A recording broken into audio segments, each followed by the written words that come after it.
ও তার মানে আমরা তোমার কেউই না, আমাদের উপর ভরসাই করতে পারছো না, তাই না? না না তা না। আর মেয়েটা তো অনেক আঘাত পেল না, অনেক সহ্য করছে।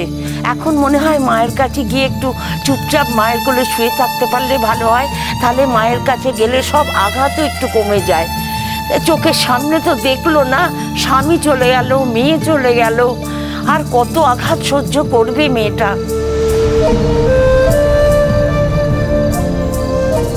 তা বড় ছেলে বড় বউ তো ডাক্তার, তারা কোথায়? তারা ওই বোনের পার্টিতেই গেছে। হ্যাঁ, তাহলে তো আর কাউকে কিছু বলারই নেই। ওই পার্টিতে যাওয়া মানে তো ওই মহিলার সাথে হাত মেলানো। ওরা তো ইচ্ছে করেই শ্রীময়ীকে অপমান করেছে। প্লিজ জেঠিমণি, এই কথাগুলো আমার ভালো লাগছে না, এখন একটু চুপ করো। পিসমশাই, আমি বুঝতে পারছি না কি করব। তুমি যা ভালো বোঝো করো, আমার মাথা কাজ করছে না। সিম্পলি লজিকটা বোঝ। এখন বৌদির জ্বর আছে, তুই জ্বরের ওষুধটা দিয়ে দিলি, এবার মাঝ রাতে যদি হাই টেম্পারেচার হয় তখন কি করবি? হ্যাঁ, এমনিতেই বৌদি অজ্ঞান হয়ে গেছে, চোখ মুখের অবস্থাটা দেখ। খায় কি খায় না সেটাও ঠিক নেই, ওখানে গেলে অ্যাটলিস্ট একটা ডিসিপ্লিনের মধ্যে থাকবে। জ্বর তো এমনি আর হয় না, তার তো একটা কারণ হতে হবে। তো সেই কারণটা আমাদের খুঁটিয়ে দেখতে হবে, ইনভেস্টিগেট করতে হবে। তাই বলছি যে হসপিটালে গিয়ে অ্যাডমিট করে দিই, আগে এমার্জেন্সিতে নিয়ে যাই। তারা যদি বলে না বাড়ি নিয়ে যাও, বাড়ি নিয়ে যাবো। আর যদি বলে না অ্যাডমিট করবো, আমরা অ্যাডমিট করবো। গোপালদা, আমি হাসপাতালে যাব না। বৌদি প্লিজ, তুমি আর কথা বলো না তো। মিঠু, আমাদের বৌদি ঠিক সময় করে খায়? কিছু কি খায়? হ্যাঁ, আগে তো বৌদি আমাদের সবাইকে খেতে দিয়ে তারপরে নিজে খেত, তার আগে কিছুতেই খেতে চাইতো না। আর এখন তো আমাদেরকে খেতে দেয়, কিন্তু বৌদি কখন খায় সেটা তো আমরা কেউ। আমি স্কুলে থাকি বলে তাই, না হলে আমি বায়না ধরে মামির সাথে খেতে বসে যেতাম। ও, তাহলে বৌদি কখন খায় কি খায় তোমরা কিছুই জানো না? দিন দিন বৌমার চেহারাটা এত খারাপ হয়ে যাচ্ছে, এত রোগা হয়ে যাচ্ছে।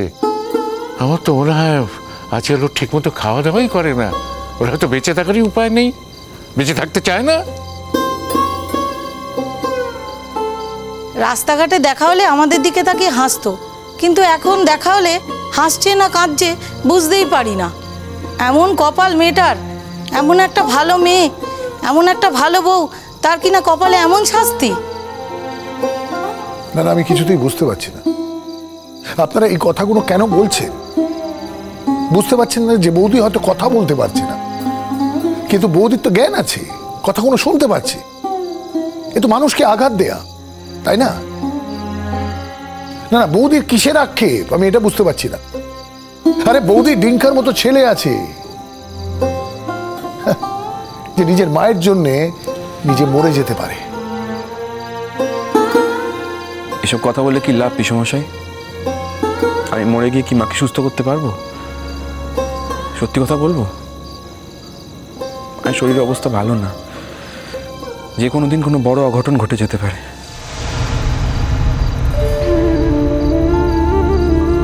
তুমি বললে বলে মায়ের মুখটা আজকে ভালো করে খেয়াল করলাম। এত যত্ন করে তো কখনো মায়ের মুখটা খেয়াল করি না, কেন আমার মনে হয় এই বাড়িতে কেউই করে না। এখন মায়ের চোখ দুটো কেউ কোটরে ঢুকে গেছে, মুখটা একদম কালো হয়ে গেছে। মায়ের চোখটা নিয়ে একদম চিনতে পারি না জানো। আজকে তো বেরিয়েছিলাম মায়ের সাথে, এমন ভাবে হাঁটছিল যেন হাঁটতে জানেই না, প্রথমবার হাঁটতে শিখছে। তবু কাউকে কিচ্ছু বলেনি, অসম্ভব মনের জোরে মহিলার। পিসমশাই, মায়ের শরীরটা ভালো না, তুমি প্লিজ কিছু করো। বুঝলে উপর, এই মেয়েটার আমাদের বাড়িতে বিয়ে হওয়াটাই সবচেয়ে বড় অভিশাপ, ওর সবচেয়ে বড় ব্যর্থতা।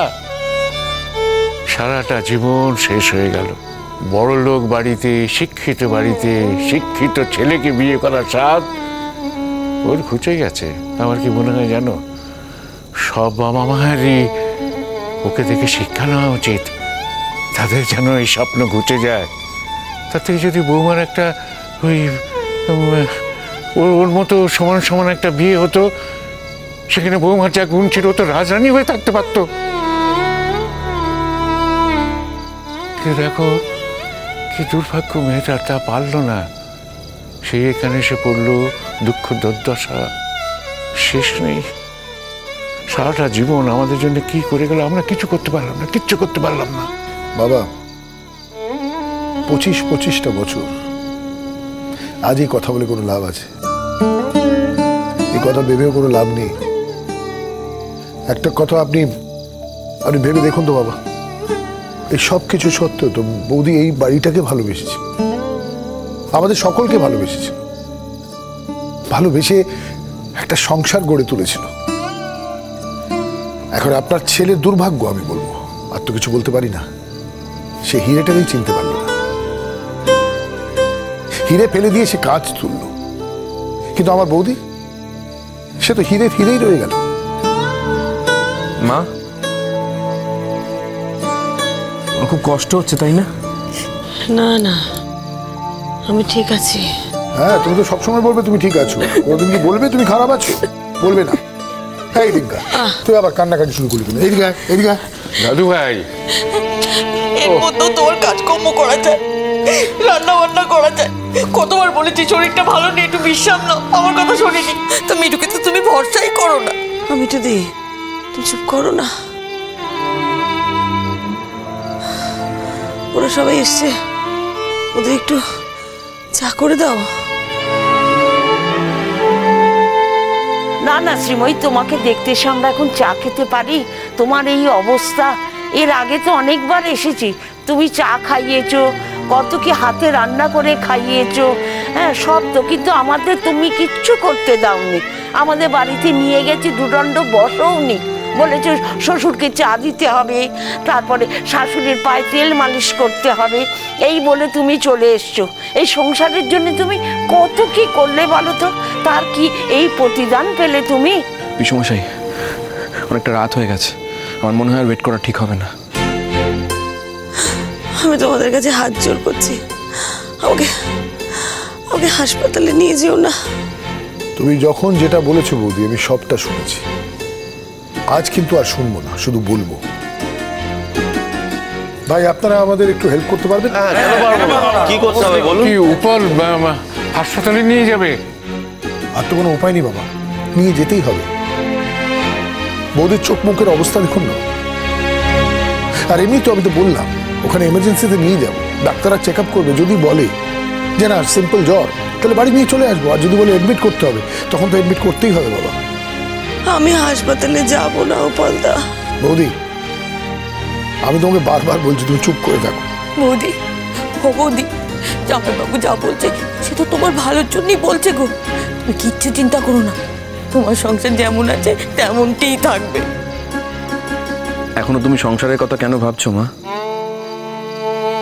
কি করবো বল, সারা জীবনে তো আর কিছু ভাবতে শিখিনি।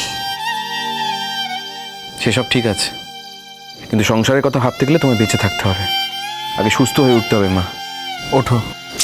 তোর বাবা, ভালো লাগে না বাবা, দেখুন তো আমাকে জোর করে হাসপাতালে নিয়ে যাচ্ছে। বৌমা, তোমার কি যে হলো, সুস্থ শরীরে বাড়ি থেকে বেরোলে অথচ আবার কিরকম হয়ে ফিরে এলে।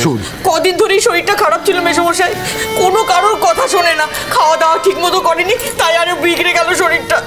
বাবা বলছি যে আমার এই হাসপাতালে যাওয়ার খবরটা কাউকে দেবার দরকার নেই, ওদের শুধু শুধু জানিয়ে বিরক্ত করে কি হবে। গোপালদা, কাউকে কিছু বলো না। ওদের নিয়ে তুমি চিন্তা করো না, আমরা তো পাশেই আছি, কেন চিন্তা করছো? পিসমশাই, একটু গাড়িটা ঘুরিয়ে রাখবে, মাকে নিয়ে আসছি। আমি ধরছি। দেখো তো, তোমরা এলে তোমাদের একটু চা খাওয়ানোর ব্যবস্থাও করতে পারলাম না। তুমি সুস্থ হয়ে বাড়িতে ফেরো শ্রীময়ী, তারপর এসে তোমার বাড়িতে আমরা তোমার হাতে চা খেয়ে যাবো। এত চিন্তা করো না, আমরা আবার আসবো তো, তখন ভালো। বৌমা, তুমি যাচ্ছ তোমার বাড়িতে, কিন্তু এই একা বুড়ো ছেলেটাকে তুমি ফেলে যাচ্ছ। বৌমা, একটু চিন্তা করো আমার কথা, তুমি ভালো হয়ে ফিরে এসো, তাড়াতাড়ি এসো মা, তাড়াতাড়ি এসো। চলো আসি। সাবধানে সাবধানে রিঙ্কা।